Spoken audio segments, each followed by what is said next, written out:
Income tax पर चर्चा का मौसम चल रहा है। वित्त मंत्री 1 फरवरी को वित्त वर्ष 2025-26 का बजट पेश करने जा रही हैं। इसमें टैक्स पेयर्स के लिए राहत की उम्मीद जताई जा रही है। उधर अमेरिका के राष्ट्रपति डोनाल्ड ट्रंप ने अपने देश में इनकम टैक्स व्यवस्था को खत्म करने की वकालत की है। वह दूसरे देशों पर टैरिफ लगाकर अपना खजाना भरना चाहते हैं। लेकिन इन सबसे इतर आज हम आपको टैक्स से जुड़ी कुछ ऐसी अजीबोगरीब जानकारी देंगे जिसके बारे में शायद आपने आज तक कल्पना तक नहीं किया होगा। हमारे इस लिस्ट में सबसे पहले नंबर पर है आत्मा पर टैक्स। रूस के राजा पीटर द ग्रेट ने 1718 में सोल यानी आत्मा पर भी टैक्स लगाया था। यह टैक्स उन लोगों को देना पड़ता था जो आत्मा जैसी किसी भी चीज पर यकीन करते थे। जो आत्मा में यकीन नहीं रखते थे उनसे भी टैक्स लिया जाता था। उनसे धर्म में आस्था न रखने का टैक्स लिया जाता था, यानी सभी को टैक्स देना होता था।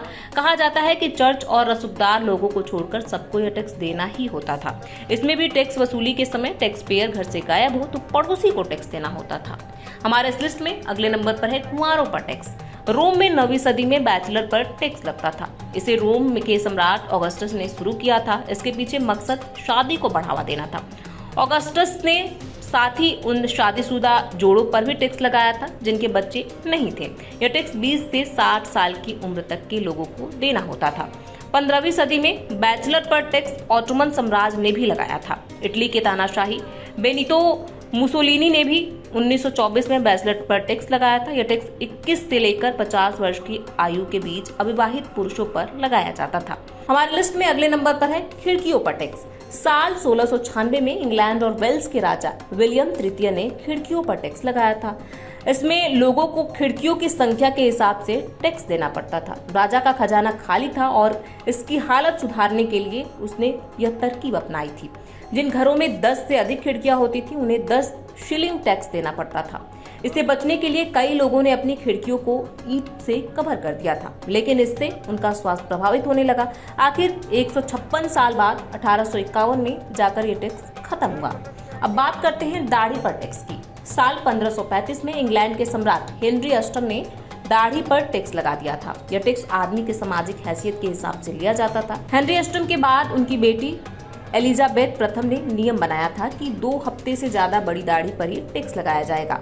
मजेदार बात यह है कि अगर टैक्स वसूली के वक्त कोई घर से गायब मिले तो उसका टैक्स पड़ोसी को देना होता था। 1998 में रूस के शासक पीटर द ग्रेट ने भी दाढ़ी पर टैक्स लगाया था। दाढ़ी बढ़ाने पर टैक्स देना पड़ता था। वह रूस के समाज को यूरोपीय देशों की तरह आधुनिक बनाना चाहते थे। अब बात करते हैं यूरिन पर टैक्स की। प्राचीन रोम में यूरिन को काफी महंगी चीज बताया जाता था। इसका इस्तेमाल कपड़े धोने और दांत साफ करने में होता था। इसकी वजह यह थी कि इसमें अमोनिया होता था। रोम के राजा वेस्पेशियन ने पब्लिक यूरिनल से यूरिन के डिस्ट्रीब्यूशन टैक्स की व्यवस्था की थी।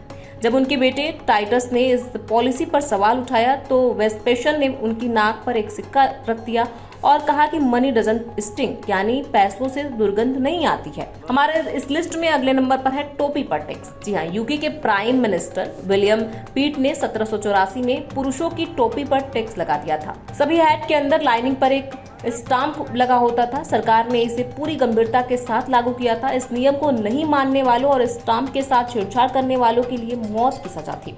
इस टैक्स को 1811 में खत्म कर दिया गया था। इसी तरह इंग्लैंड में विग पाउडर पर भी टैक्स लगाया जाता था। इसे 17वीं शताब्दी में लगाया गया था। फ्रांस के साथ लड़ाई के कारण इंग्लैंड की हालत खस्ता हो गई थी और सरकारी खजानों को भरने के लिए टैक्स लगाया गया था।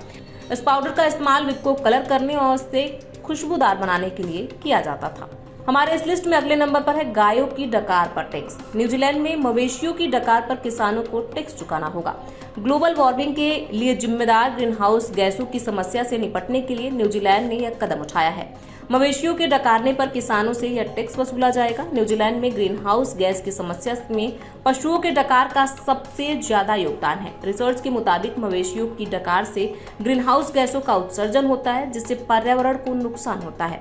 किसानों को 2025 से अपने मवेशियों की डकार पर टैक्स देना होगा। इस योजना के जरिए वसूले गए टैक्स को किसानों के लिए रिसर्च, विकास और सलाहकार सेवाओं में लगाया जाएगा।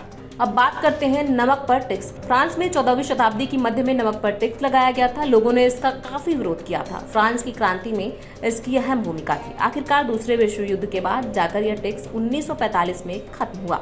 भारत में भी अंग्रेजों ने नमक पर टैक्स लगाया था। 187 साल तक देश में नमक की सप्लाई पर अंग्रेजों का कंट्रोल रहा।